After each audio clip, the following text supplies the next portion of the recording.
to be honest, I got to a point whereby I no longer believe that there's a real prophet out there.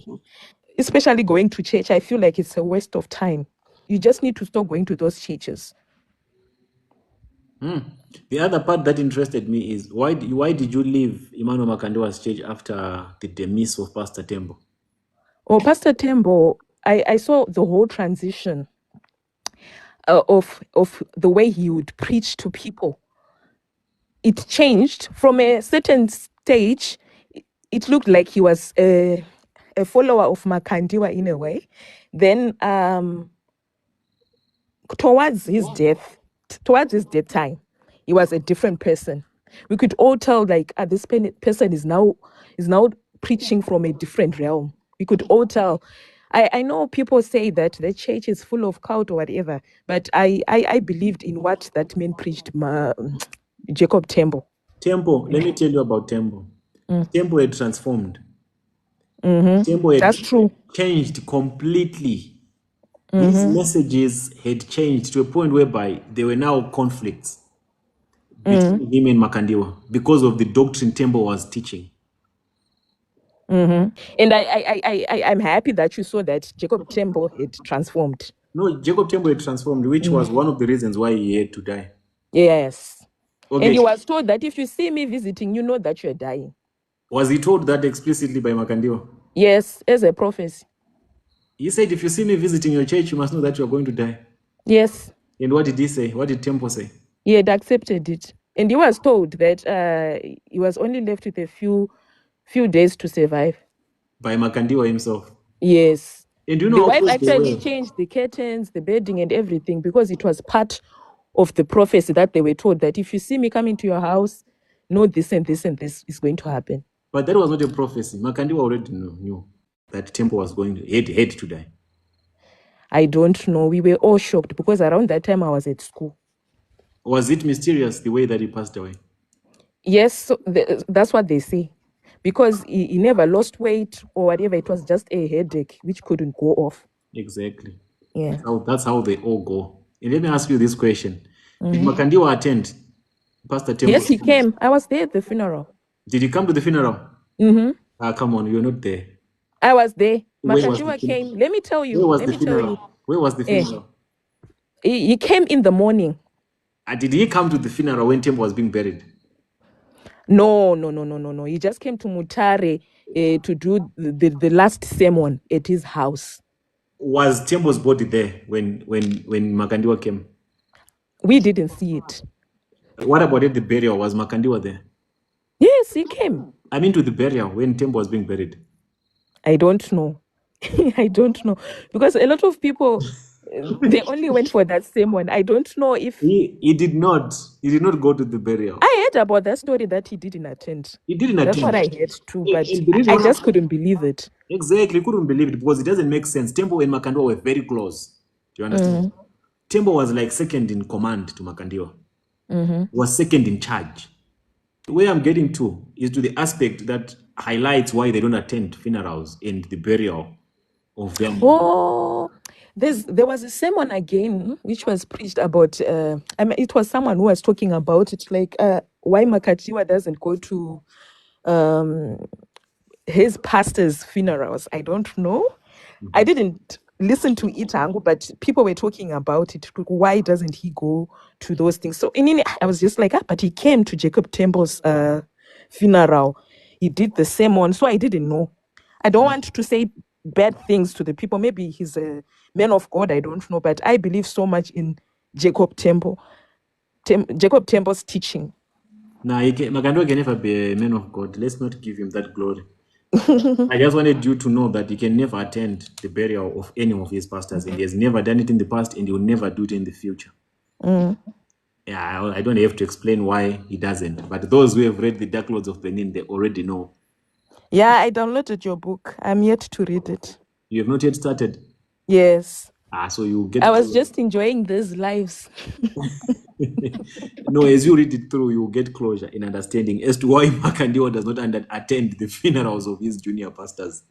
Okay, I will check it out. Yeah, but your story was interesting to me because it's relatable, you know. And they will always preach about sacrificial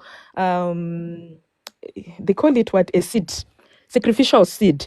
I asked him, like, why do you want me to give out a sacrificial seed when Jesus paid the price on the cross? I don't need to continue building these altars. I don't know by what power do you build these altars, because at Makandiwa church they would ask everyone to erect altars in different rooms In different of rooms. your house.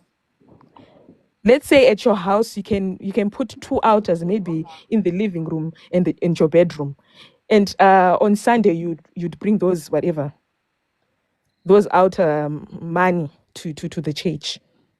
Did you also have an altar? No, I didn't do that because I didn't believe in those things.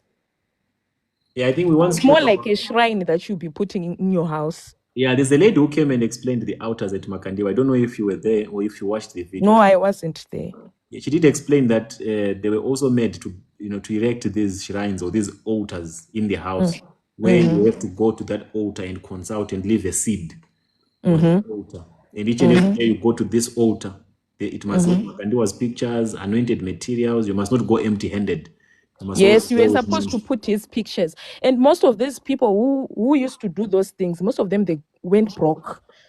Most of them, their business were now dry and everything. Then they were told that you're supposed to give everything that you have to Jesus. By Makandiwa. Yes, some of them, they gave out houses that they were staying. Hey, and that man now is living luxuriously at the expense. Yes, and those people would come back to the church asking them, please, can you pay for my daughter's fees? I know of a lot of people that did those whatever funny things. Like, how would you give out the house which is meant for your kids? To Makandiwa. They would call it for the church. Also, those people, when they are broke, they'll go back to Makandiwa and ask Makandiwa for Yes, they support. would go back and ask, can you please help me? My kids are not going to school. Can you please help us? We are now poor or whatever. Does it even make sense? That's why I call UFIC a cult. That's how cults operate. But to be honest, I got to a point whereby I no longer believe that there's a real prophet out there, because most of them, they ask you leading questions just to get to know about your life, and when you get to tell them about your life, they start using those things against you. Yeah, this and this and this. It's more like they are trying to predict about your life and all those things, and you could actually tell that this person is not real. But there are other people who can tell you everything, but they don't give you a solution to it. So I no longer believe in these things, to be honest. Especially going to church, I feel like it's a waste of time.